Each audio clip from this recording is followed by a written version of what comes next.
So hello guys, welcome to another video of 100 days of 100 coding questions challenge. Today is our 26th day of this challenge and we had completed 25 days successfully. In that 25 days, we had successfully completed 25 problem of the days, and today also we are doing the problem of the day of today. So let's begin with the problem.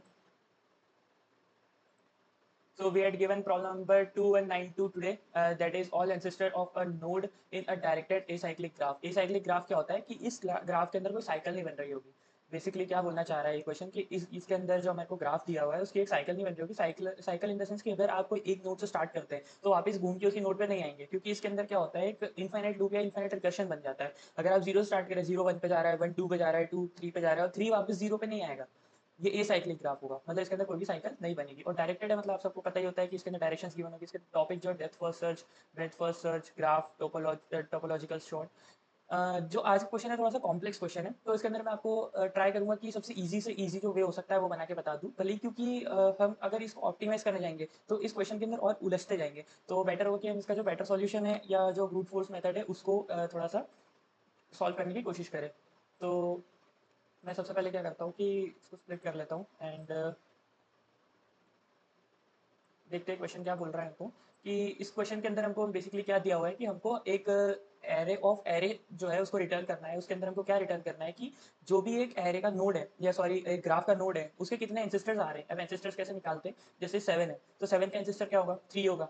क्यों, क्योंकि जो 7 है वहां पे हम 3 से पहुंच सकते हैं, 3 से हम 7 तक पहुंच सकते हैं, या 2 भी एंसेस्टर होगा क्योंकि 2 से 7 तक पहुंच सकते हैं. अब जैसे हम देख सकते हैं कि 3 पे हम 0 से पहुंच सकते हैं, तो 7 का एंसेस्टर तो 3 होगा, पर 3 का एंसेस्टर 0 है, तो ऑब्वियसली बात है 0 7 का एंसेस्टर भी होगा. अब हम इसको ऐसे देख सकते हैं कि अगर 3 जो है वो 7 का फादर है, 7 का फादर 3 है और 3 का फादर 0 है, तो ऑब्वियसली बात है अगर 3 7 का एंसेस्टर है तो 0 भी 7 का एंसेस्टर होगा ही होगा. तो हमें इस तरीके से इसको बताना है कि हम कैसे इसको सॉल्व करेंगे. तो हमें क्या करना है, ऑब्वियसली बात है कि एक एरे ऑफ एरे रिटर्न करना है जिसके अंदर हमको बताना है कि हर एक नोड के ऊपर उसके कितने एंसेस्टर्स होंगे. जैसे 0 के ऊपर 0 एंसेस्टर है, 1 के ऊपर 0 एंसेस्टर है, 2 के ऊपर 0 एंसेस्टर है, तो ऐसे हमको बताना है. तो मैं इसके लिए सबसे पहले क्या करूँगा कि एक छोटा सा अप्रोच लगाता हूँ मैं, कि जैसे अगर मेरे पास 0 दिया हुआ है तो 0 से मैं कहाँ तक पहुँच सकता हूँ पहले ये निकाल लेता हूँ. मैं एक एरे ऑफ एरे बना लूंगा जिसके अंदर मैं विजिटेड पार्ट्स बना लूंगा कि मैं 0 से कहाँ तक पहुँच सकता हूँ. तो 0 से जैसे मैं कहाँ तक पहुँच सकता हूँ, 3 एंड 4 पे पहुँच सकता हूँ, 3 एंड 4 पे पहुँच सकता हूँ 0 से ओनली. फिर उसके बाद क्या, 1 से मैं कहाँ तक पहुँच सकता हूँ, 1 से मैं पहुँच सकता हूँ ओनली 3 पे पहुँच सकता हूँ. एंड उसके बाद वैसे 2 3 4 5 6 एंड 7. तो मैं इस तरीके से ये बनाता रहूँगा. अब मैं जैसे 2 से कहाँ पर पहुँच सकता हूँ, एक तो 4 पे पहुँच सकता हूँ और एक 7 पे पहुँच सकता हूँ. फिर उसके बाद मैं 3 से कहाँ पे पहुँच सकता हूँ, 3 से मैं पहुँच सकता हूँ 5 6 एंड 7 पे. तो 5 6 7, तो मैं 5 6 और 7 पे पहुँच सकता हूँ 3 से. अब मैं 4 से कहाँ पे पहुँच सकता हूँ, 4 से मैं पहुँच सकता हूँ ओनली 6 पे, तो 6 पे पहुँच सकता हूँ मैं. फिर उसके बाद ऐसे ही करके 5 से मैं कहाँ पे पहुँच सकता हूँ, 5 से मैं कहीं नहीं पहुँच सकता. वैसे ही मैं 6 से भी कहीं नहीं पहुँच सकता, वैसे ही मैं 7 से भी कहीं नहीं पहुँच सकता. तो मैं ये जो चीज़ें हैं मैंने एक एरे ऑफ एरे बना लिया है जिसके अंदर मैं ये स्टोर कर रहा हूँ कि मैं कहाँ से कहाँ पर पहुँच सकता हूँ. जीरो इंडेक्स का क्या स्टोर करेगा कि जीरो जो नोड है वो कहाँ किस किस जगह पे डायरेक्टेड है, यानी कि 3 और 4 पे डायरेक्टेड है. तो हम इसको कैसे सॉल्व करेंगे, पहले तो देखेंगे जीरो, तो जीरो कहाँ पे जा रहा है, 3 पे जा रहा है, तो जीरो में मैंने 3 स्टोर कर दिया. फिर जीरो कहाँ पे जा रहा है, 4 पे जा रहा है, तो जीरो में 4 भी स्टोर कर दिया. फिर 1 3 पे जा रहा है तो 1 में 3 स्टोर कर दिया. 2 फिर कहाँ पे जा रहा है, 4 पे जा रहा है, तो 2 में 4 स्टोर कर दिया. 2 7 पे भी जा रहा है तो 2 में जाके 7 को ऐड कर दिया. इस तरीके से मैं एक विजिटेड एरे बना लूंगा. अब मैं क्या करूंगा, इसके अंदर डीएफएस लगाऊंगा. डीएफएस मतलब डेप्थ फर्स्ट सर्च. तो मैं क्या करूंगा, इसके अंदर डेप्थ पे ट्रेवर्स करूंगा. डेप्थ पे ट्रेवर्स करने से क्या मेरा मतलब है कि जो मेरा 7 है, जैसे मेरा 7 है वो 3 से 7 पे पहुंच पा रहे हैं हम, तो मैं क्या करूंगा, 0 से पहले देखूंगा कि 3 पे जा रहा हूँ मैं, तो 0 से मैंने 3 पे गया. तो अब मैंने क्या करा, सेम मैं एक और ऐसी एरे बनाऊंगा 0 1 2 3 4 5 6 एंड 7. अब मैंने देखा मैं 0 से कहाँ पे जा रहा हूँ, तो 0 से मैं 0 से 3 पे जा रहा हूँ, तो मैं क्या करूँगा, 3 के अंदर जाके 0 स्टोर कर दूंगा, 0 स्टोर कर दूंगा. ठीक है, मतलब 3 का एंसेस्टर जो है वो एक 0 है. फिर 3 मेरा कहाँ पे जा रहा है, 5 पे जा रहा है, तो मैं क्या करूँगा, 5 पे जाके 0 स्टोर कर दूंगा. याद रहे मैं 3 स्टोर नहीं करूँगा, मैं यहाँ पे जाके स्टोर करूँगा 0. क्यों, क्योंकि इसके अंदर मुझे बोला गया है कि मुझे असेंडिंग ऑर्डर में स्टोर करना है, तो मैं 5 में जाके पहले 0 स्टोर कर दूँ, क्योंकि मैं सिर्फ 0 के लिए अभी कैलकुलेट कर रहा हूँ. फिर 3 कहाँ पे जा रहा है, 5 कहाँ पे जा रहा है, 5 कहीं पे नहीं जा रहा है, तो बैक प्रोपोगेट करें हम 3 पे आए. अब 3 कहाँ पे जा रहा है, 6 पे जा रहा है, तो मैं क्या करूँगा, 6 पे भी जाके मैं करूँगा 0 स्टोर, 0 स्टोर. कर दूंगा मैं 6 पे जाके। अब वापस गए, 6 तो कहीं नहीं जा रहा है तो वापस गए 3 पे। अब 3 पे, ये 3 कहाँ पे जा रहा है, फिर 7 पे जा रहा है, तो 7 पे भी जाके मैं 0 स्टोर कर दूंगा। और ये सारा काम मैं करूंगा इस एरे की हेल्प से। जैसे मेरा 0 3 पे गया, तो 3 कहाँ पे गया, 5 पे गया, 6 पे गया, 7 पे गया, तो मैंने 3 5 6 एंड 7 पे 0 स्टोर कर दिया। अब मैं वापस बैक प्रोपोगेट करूंगा, 3 पे आऊंगा, 3 कहाँ जा रहा है, तीनों हो गए मेरे, 3 पे जो है वो तीनों हो चुके हैं। अब मैं क्या करूंगा, 0 पे जाऊंगा, वापस बैक प्रोपोगेट किया मैंने, 0 पे गया, 0 दूसरा कहाँ पे जा रहा है, 4 पे जा रहा है, तो मैं क्या करूंगा, 4 पे भी जाके 0 स्टोर कर दूंगा। 0 मैंने स्टोर कर दिया 4 पे भी जाके। अब मैंने क्या करा, मैंने 0 के लिए पूरे चेक कर लिए। अब मैं 0 के बाद क्या करूंगा, 1 पे चेक करूंगा। मेरा 1 कहाँ जा रहा है, 3 पे जा रहा है, तो मैं 1 पे क्या करूंगा जाके, सॉरी 3 पे क्या करूंगा जाके 1 स्टोर कर दूंगा। तो मैंने 1 स्टोर कर दिया 3 पे जाके। अब 3 कहाँ कहाँ जा रहा है, 5 6 7 पे जा रहा है, तो ऑब्वियसली बात है मुझे 5 6 एंड 7 पे 1 स्टोर करना है। एंड इस पे भी मैं कर दूंगा 1 स्टोर। ऐसा करके मेरा 1 का भी हो गया। उसके बाद 2 कहाँ जा रहा है, 4 एंड 7 पे जा रहा है, तो 4 अब 4 कहाँ जा रहा है, 6 पे जा रहा है, तो 4 पे पहले तो मैं 2 स्टोर कर दूंगा। एंड 4 जा रहा है 6 पे, तो 6 पे भी जाके 2 स्टोर कर दूंगा। अब मेरा क्या हो रहा है, 4 6 पे चले गया, अब वापस बैक प्रोपोगेट किया, 4 कहीं नहीं जा रहा है, 2 पे कर रहा है, 2 कहाँ जा रहा है, वापस 7 पे जा रहा है, तो मैं क्या करूँगा, 7 पे जाके भी 2 स्टोर कर दूंगा।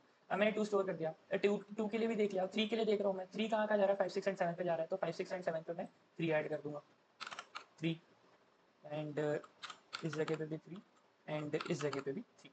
ऐसे करके मैं ये जो एरे होगा वो बना लूंगा। मेरा ये जो है वो मैं पूरा एरे बन रहा है, तो मैं ये एरे भी मेरा बना लूंगा एंड इस एरे को मैं आंसर एरे के रूप में रिटर्न कर दूंगा।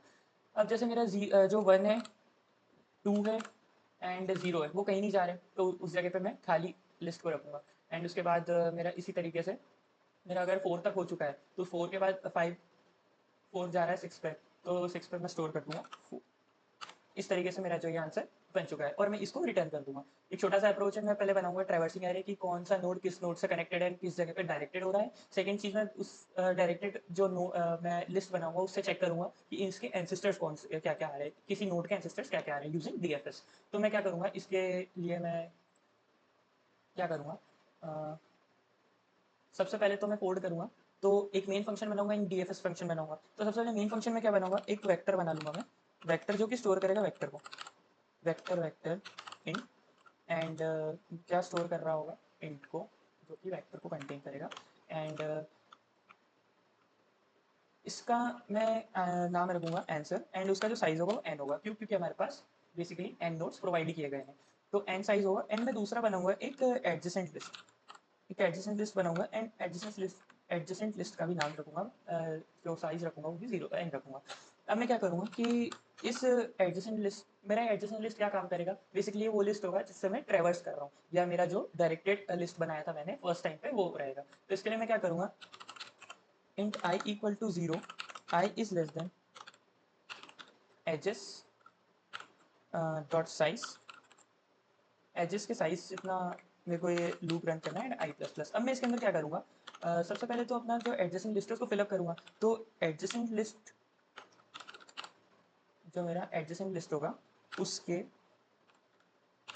As of i and 0 dot push back, क्या पुश बैक करना है मुझे, edge of edges of i and 1, i and 1, ये मुझे पुश करना है। बेसिकली मैं कुछ नहीं कर रहा हूँ, एडजेसेंट के अंदर मुझे लिस्ट बनानी है, तो एडजेसेंट के अंदर मैं लिस्ट क्रिएट कर रहा हूँ, एरे क्रिएट कर रहा हूँ, एक 2D एरे। एंड उस 2D एरे का जो इंडेक्स है वो एडजेसेंट ऑफ 0,1 होगा।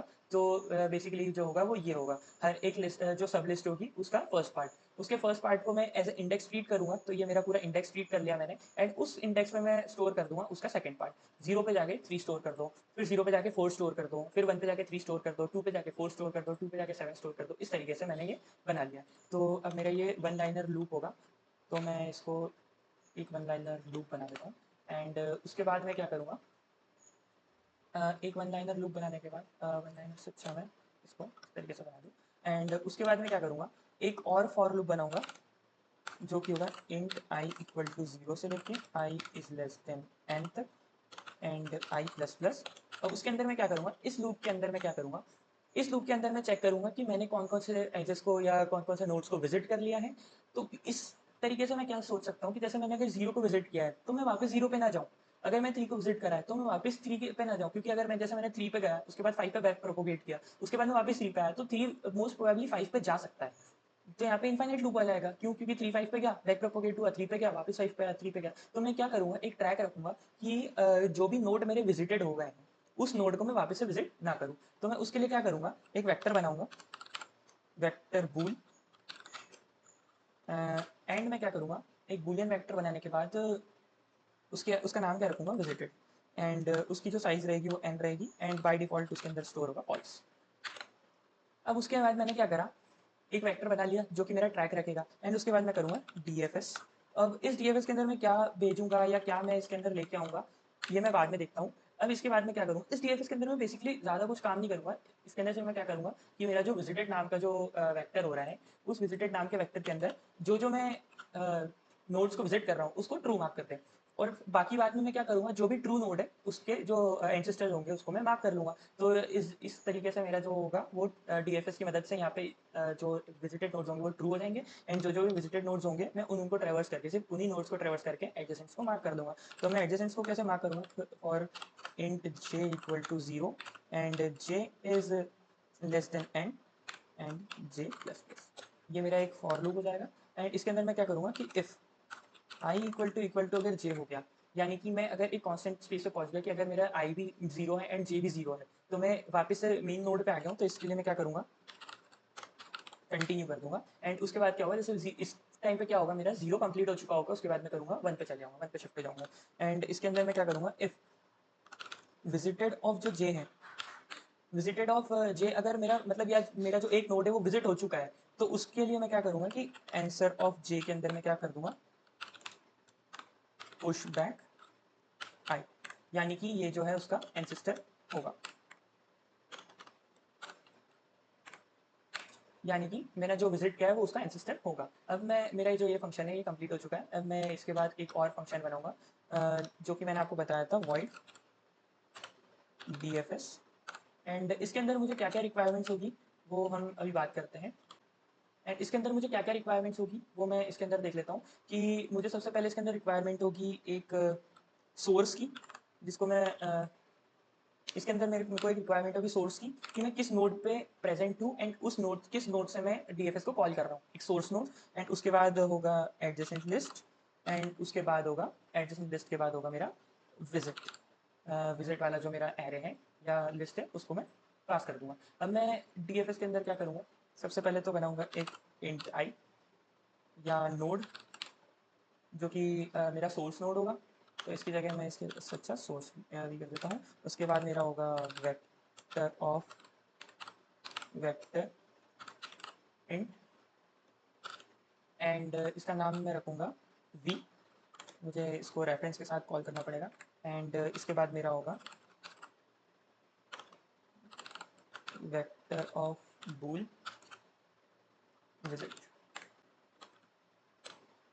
तो ये जो मेरा फंक्शन है, तो यहाँ पे जो मेरा ये फंक्शन है वो बन चुका है। अब इस फंक्शन के अंदर मैं क्या करूँगा, सिर्फ मार्क करने का काम करूँगा। तो मैं विजिट ऑफ जो एस वी है वो इक्वल उसको इक्वल कर दूंगा ट्रू। सोर्स नोड जो मैंने विजिट करा है वो जो मेरे यहाँ से आ रहा है उसको मैं पहले कर दूंगा true.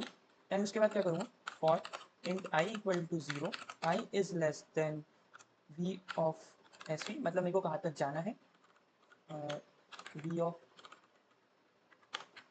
And i plus plus. And उसके बाद मैं क्या करूँगा, डेप्थ फर्स्ट सर्च करूँगा, तो मैं जहाँ जहाँ पे विजिट करूँगा उस जगह पे ट्रू कर दूंगा। तो if visit of v of s v and i जो होगा मेरा, अगर ये ट्रू हो रहा है तो कंटिन्यू करो।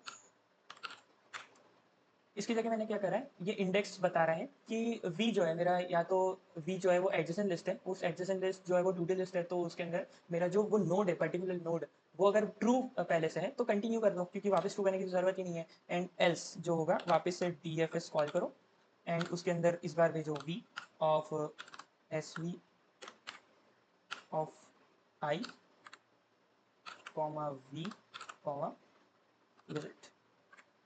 इतना सा मेरा जो डीएफएस का है वो कोड बनेगा। तो यहाँ पे मैंने क्या करा है, डेप्थ फर्स्ट सर्च,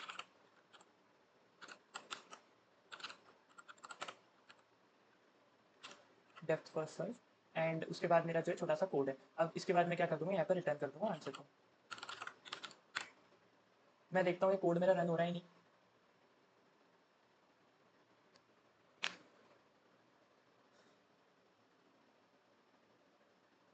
सॉरी, तो सॉरी, मैं यहाँ पर sv.size, मुझे यहाँ पे साइज बनाना था। अब ये जो मेरा कोड है वो रन हो जाएगा।